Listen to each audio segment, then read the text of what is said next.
Olá pessoal, vamos lá então, sejam bem-vindos à nova aula do nosso curso Recuperação Judicial e Falência no sistema semipresencial da Faculdade Objetivo.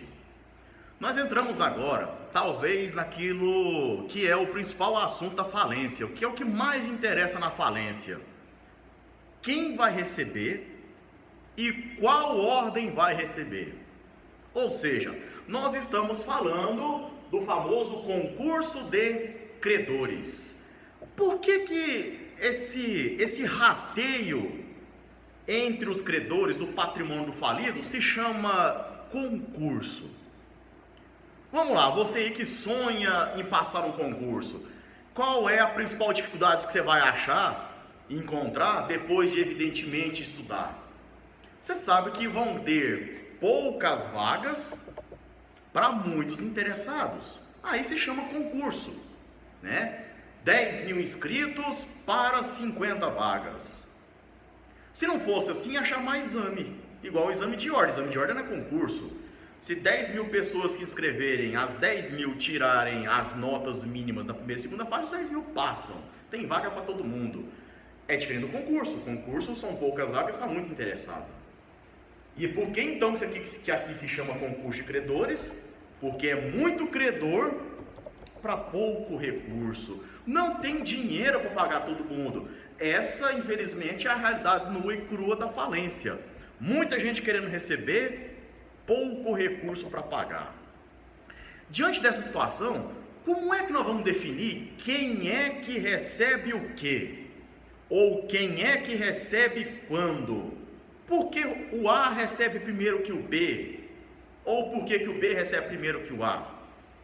Esse agora é o nosso principal assunto que vai dominar o nosso vídeo, talvez esse primeiro vídeo, talvez um segundo vídeo. Vamos ver como é que a coisa vai transcorrer, certo? Para tratar desse assunto, eu recomendo que vocês tenham acesso a esse conjunto de artigos aqui, ó, 83 e 84 e o 139 até o 148, certo? Só que eu vou começar por um artigo que não está aqui. Eu vou começar pelo artigo 151. Até convido você aqui, você que está aí com sua lei, provavelmente com a mão, né? Espero que você esteja com a lei na mão e coloque aí no artigo 151. Porque o 151 vai trazer quem é o primeiro a receber. E agora você vai ver se você acertou ou não a minha pergunta. Quem é o primeiro cara a receber assim que a falência, e assim que começa a se diluir o patrimônio do falido, quem é o primeiro a receber? Né? Só lembrando, como é que é feita essa dissolução? Os bens arrecadados são vendidos em leilões, né? Normalmente são leilões, pode ser feito através de pregão também. Lembra do pregão lá do direito administrativo? Pois é, pode ser aplicado aqui também, não há problema com relação a isso. Pegou os bens, vendeu, tem dinheiro em caixa, vamos pagar quem primeiro? Atenção, primeiro a receber são os trabalhadores. Aí você pensou assim, acertei, e eu digo você errou. Sabe por quê? Porque não é o trabalhador que você está pensando que é. Talvez não, né? Não sei o que você pensou. Mas o trabalhador que eu estou dizendo são os atuais funcionários da empresa que está em falência, mas não é o que eles têm para receber de verba trabalhista, de assistente de trabalho. Não, são os salários. São os salários deles que estão em atraso. E como é que funciona o pagamento desses salários em atraso? Vamos imaginar que a falência foi decretada e esses funcionários têm 6 meses de salários atrasados. Eles vão receber de cara? Sim, eles vão receber de cara, mas há um limite para isso. Qual é o limite? E eles vão receber somente os 3 meses que antecederam o pedido de falência, limitados ao valor de 5 salários mínimos, né? Isso aqui deveria ser um mínimo na realidade, né? 5 salários mínimos por cabeça. Mas professor, E se o cara tiver 6 meses de salário atrasado e juntar todo esse valor que ele tem para receber, der 10 salários mínimos, ele não vai receber isso? Não. Ele só vai receber os 3 últimos meses, limitado ao valor de 5 salários mínimos por trabalhador. Essa é a regra do artigo 151 da Lei 11.101/05. Então, esses trabalhadores que têm salários em atraso, vou até colocar aqui, ó, em atraso, eles são os primeiros a receber. Aquelas pessoas que têm créditos trabalhistas, de rescisões de contrato de trabalho, de acidente de trabalho, eles recebem agora? Não recebem agora, tá? Quem recebe no primeiro momento são os trabalhadores que têm salários em atraso. Eles recebem, esses trabalhadores recebem, tá? Então, se lá naquela minha pergunta você pensou assim, são os trabalhadores, talvez essa resposta sua não seja mais adequada. São os trabalhadores, porém, eles só recebem os salários em atraso. As demais verbas trabalhistas que eles têm direito, eles não vão receber, certo? Então, isso daqui é o primeiro que eles têm, será o primeiro a ser pago, certo? São os créditos trabalhistas referentes a salários em atraso, certo? Qual é o segundo?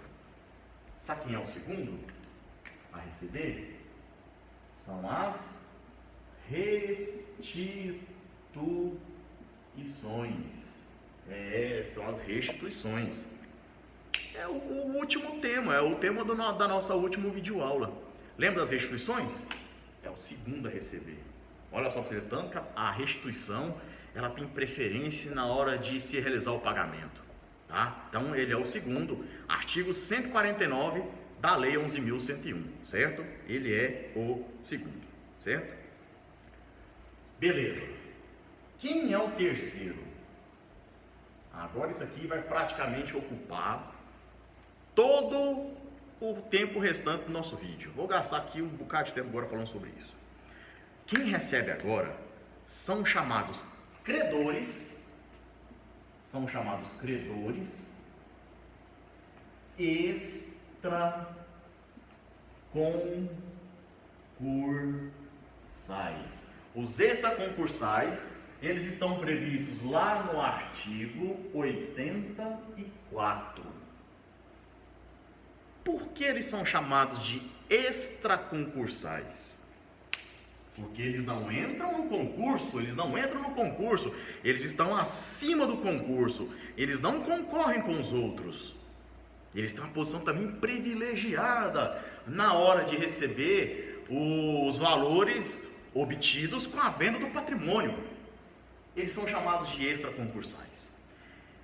Olha aí na sua Lei 11.101, lá no artigo 84, eu também vou olhar aqui na minha, para eu poder acompanhar o raciocínio com vocês e vocês comigo, que o 84 ele atribui uma ordem de pagamento. E essa ordem de pagamento, ela tem que ser respeitada, tá? Então eu estou abrindo aqui o artigo 84 e acompanhem comigo. O caput do artigo vai dizer o seguinte: serão considerados créditos extraconcursais e serão pagos com precedência sobre os mencionados no artigo 83 desta lei, na ordem seguinte relativo a. Beleza. Dos extraconcursais, quem que é o primeiro cara a receber, né? Dentro dessa classe aqui. Vamos colocar aqui o 3.1. Quem é o primeiro dos extraconcursais? Olha só quem que é. É o administrador judicial.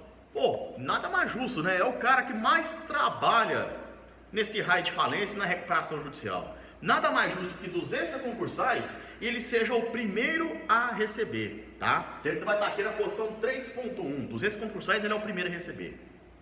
Só ele? Não. Observem aí no artigo que não é só o administrador judicial, melhor dizendo, os seus auxiliares, também serão inclusos aqui aqueles que têm créditos trabalhistas, desde que esses créditos trabalhistas, e aí inclui aquelas indenizações por acidente de trabalho que ocorreram durante o processo de falência. Olha só, imaginem a seguinte situação, olha só como é que ela seria cabulosa. Vamos pensar, vamos imaginar aqui. Agora eu vou parecer professor de processo de direito penal. Tício e Mévio. Tício e Mévio trabalham em uma determinada empresa, certo? Prestem atenção no que eu vou dizer aqui. No dia 1/4/2019, essa empresa tem sua falência decretada, certo? Dia 1/4/2019, essa empresa tem sua falência decretada, correto? No dia 20/3, o Tício sofreu um acidente de trabalho. No dia 2/4/2019, vou até colocar aqui, nem vou colocar 20 não, vou colocar dia 30/3, vou ser ainda mais maquiavélico aqui, 30/3. 30/3, o Tício sofre um acidente. 1/4, a empresa tem uma falência decretada. Dia 2/4 é a vez do Mévio sofrer um acidente de trabalho. Provavelmente, se for constatada a culpa da empresa, a empresa será obrigada a indenizar os dois. Só que olha aqui o que eu vou dizer agora. Como o acidente do Mévio ocorreu após a decretação da falência, o crédito do Mévio será considerado extraconcursal. E o do Tício? O Tício aconteceu antes da decretação da falência. O Tício vai ser um crédito concursal e ele estará num momento abaixo. Agora vejam a diferença de dias entre um acidente e outro. 3 dias, né, no máximo. 3 dias, ó. Dia 30, dia 1º, dia 2. Alguns dias depois, no dia 2, isso aqui já é crédito extraconcursal. Esse aqui será crédito concursal. Ele vai lá para a fila de baixo. Há uma diferença grande de posição entre os dois? Haverá uma grande diferença entre eles. Então veja bem, os créditos trabalhistas que entram aqui são aqueles cujos fatos que deram origem a esses créditos ocorreram após a decretação da falência. Após a decretação da falência, certo? Então, se for o caso, como é o caso do Mévio, eles estão aqui na posição 3.1. 3.1 é a primeira classe dos credores extraconcursais, certo? 2. O 3.2 agora. Quem agora faz parte, quem está no segundo lugar aqui dos credores extraconcursais? Aqueles que forneceram quantia, tá? Ou acompanhe comigo, quantia fornecida a massa. Que massa é essa? Que massa é essa? Que diabo de massa é essa? Essa massa aqui, para que vocês melhor se situem, lembra quando o administrador judicial faz a arrecadação dos bens? Aquele conjunto de bens, mais o falido, mais a sociedade empresarial que foi falida, ela é chamada de massa falida.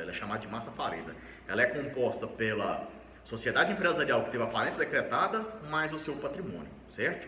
Então, se alguém forneceu uma quantia em dinheiro a essa massa falida, ele é o segundo a receber os créditos extraconcursais. Mas vocês poderiam pensar assim, professor, mas como assim alguém fornecer dinheiro à massa falida? Vamos imaginar que a empresa que seja em falência precisa de um empréstimo num banco para poder fazer a manutenção dos bens que foram arrecadados. Se um banco maluco, ou se alguém emprestar dinheiro para essa empresa que está em falência fazer a conservação desse bem, esse dinheiro é chamado de uma quantia em dinheiro fornecida à massa falida. Qual é a classificação dele nos créditos extraconcursais? Ele é o segundo a receber dentre os créditos extraconcursais. Ou seja, a chance dele receber é bem considerável, tá? É bem considerável. Até aqui, é muito provável que esses recebam, que esses recebam, que esses recebam, que esses recebam, tá? Então, por enquanto aqui, a chance do sujeito receber é bem substancial, certo? Qual é a posição 3 agora? São as despesas feitas com a arrecadação. Ora, imaginem que o administrador judicial teve que buscar um carro da empresa que estava lá em outro estado, teve que contratar guincho, teve que contratar motorista, teve que gastar custas processuais para poder arrecadar os bens daquela massa falida ou do falido. Essas quantias serão créditos extraconcursais, tá? Também eles têm uma ordem de pagamento aqui, tá? Interessante. E eu posso incluir aqui também as custas processuais, tá? Que envolvem a falência. Também eles estão aqui na posição 3.3, certo? A quarta posição aqui diz respeito às custas judiciais relativas às ações e execuções em que a massa tenha sido vencida, né? Então, aquelas ações onde o falido ou a massa falida foi derrotada na ação, né? As custas processuais, aquelas ações em que ela perdeu, é considerado como crédito extraconcursal, tá? Então elas entram aqui na quarta posição. E atenção que eu vou dizer aqui agora. No 3.5 estão obrigações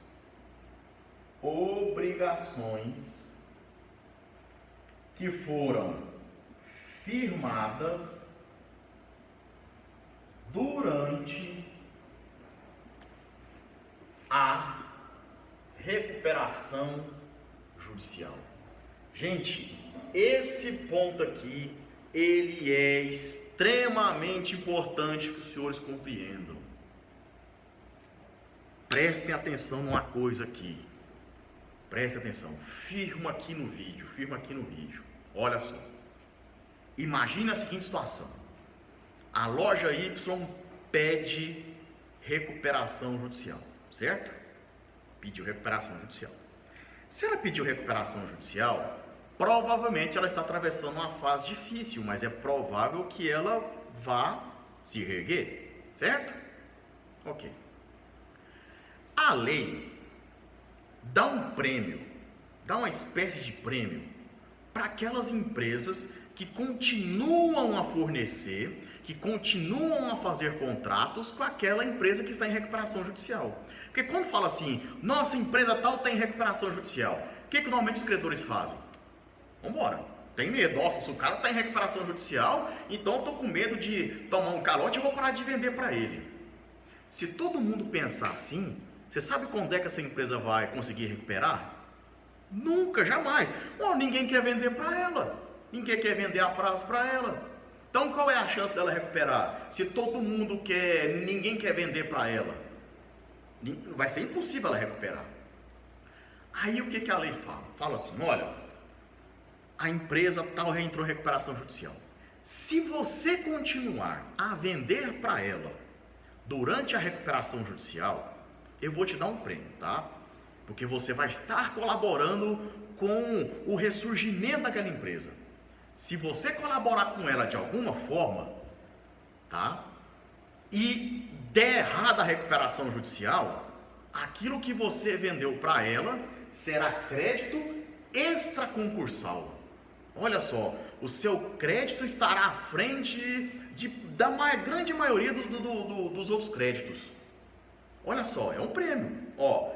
Se você continuar vendendo para a empresa enquanto a recuperação judicial dela transcorrer, você vai ter uma certa prioridade na hora de você receber durante esse período que você forneceu. Então, aquilo que você forneceu durante a recuperação judicial, ela tem uma preferência de pagamento sobre os outros.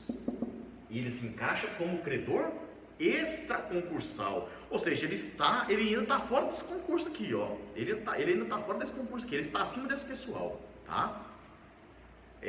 Normalmente nas falências, aqui os créditos extraconcursais, eles costumam ser pagos. Normalmente até aqui tem dinheiro para a galera, né?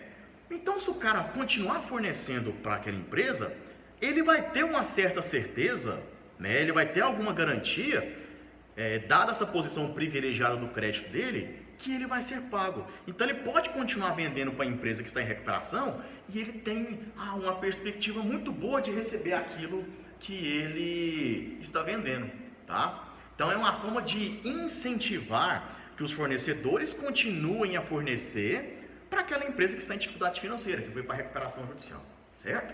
Então, aquilo que você vende, aquelas obrigações que você firma durante a recuperação judicial é considerada como crédito extraconcursal. E a lei de falência e recuperação judicial ainda vai além ainda. O que eu vou falar agora está lá no artigo 67. Olha só, imagina a seguinte situação. A loja Y pede recuperação judicial, certo? A loja Y pede recuperação judicial. E eu, João, sou um credor dela. No momento em que ela pediu recuperação judicial, tá? Ela estava me devendo 3 meses de fornecimento de um determinado produto, certo? Ela vai e pede recuperação judicial. Nós vimos que, olha só, ele está me devendo 3 meses e pediu recuperação judicial. Será que eu deveria continuar fornecendo para aquela empresa? Se eu disser que sim, eu vou continuar fornecendo para aquela empresa, o que ela comprar de mim durante a recuperação judicial, né, é crédito extraconcursal, certo? Então aquilo que eu continuar vendendo é crédito extraconcursal. Mas esse não é o único prêmio que eu ganho. Sabe por quê? Lembra aquilo que a empresa já estava me devendo antes da recuperação judicial? Lembra? Pois é. Esses créditos, eles não serão considerados extraconcursais, tá? Eles não são considerados extraconcursais. Mas aqui, ó, no concurso de credores, que é o próximo piso aqui, ele vai subir alguns degraus e ele será considerado crédito com privilégio, ou seja, aquilo que eu tinha para receber antes da recuperação judicial, aqui nessa classe, que vai vir logo aqui de baixo, ele vai subir algumas posições. Ele não será considerado um crédito normal, ele será considerado um crédito com privilégio, ele vai ter algum privilégio, a gente chama de privilégio, isso a gente vai ver no próximo vídeo. Mas ele vai deixar de ser um crédito comum para ser tratado como um crédito que tem algum privilégio, ou seja, ele vai subir algumas escadinhas, ou seja, a chance de receber vai ser maior. Então olha só que bacana, a empresa que continua a fornecer para a empresa que está em dificuldade financeira, certo? Aquilo que ela firmar de obrigação durante a recuperação judicial é crédito extra concursal, certo? E o que ela tinha para receber antes, tá? Quando chegar o próximo passo aqui, certo? Ela vai galgar algumas posições e vai assumir a condição de crédito ou de crédito com algum privilégio, certo? Então, pessoal, recapitulando aqui o vídeo, essa aqui são os primeiros a receberem dentro de uma falência, certo? Primeiro são os trabalhadores com salário em atraso, observado esses limites aqui. Depois serão feitas as restituições e agora depois vem os créditos extraconcursais a serem pagos nessa sequência aqui, tá? Nessa sequência aqui, certo? Notem que até agora não começou o concurso de credores. Não começou o concurso de credores. Aqui, todos esses créditos aqui, eles têm uma característica especial. Ou seja, eles estão acima dos concursais. Eles têm alguns vamos dizer assim, alguns privilégios, vamos assim dizer, de nem entrar no concurso. Eles recebem primeiro e depois o que sobrou, a galera aqui vai cair de pau matando, vamos ver quem é que recebe alguma coisa, certo? Então eles têm eles, vamos dizer assim, eles furam a fila e tem uma posição de destaque aqui na ordem de recebimento, tá? Então, como eu vou precisar apagar o quadro e enchê-lo novamente, esse vídeo eu paro por aqui, tá? Esse vídeo eu paro por aqui e agora eu volto para falar sobre o concurso de credores. Se aqui a galera tem alguma certeza de recebimento, aqui a certeza já não é tão grande assim. Eu diria que tem pouca certeza, vamos assim dizer, tá? Então, próximo vídeo, então, eu volto para falar sobre a parte de baixo da tabela, né? Eu vou falar sobre os credores que compõem o chamado concurso de credores, chamados créditos concursais, certo? Então, aguardo vocês no próximo vídeo.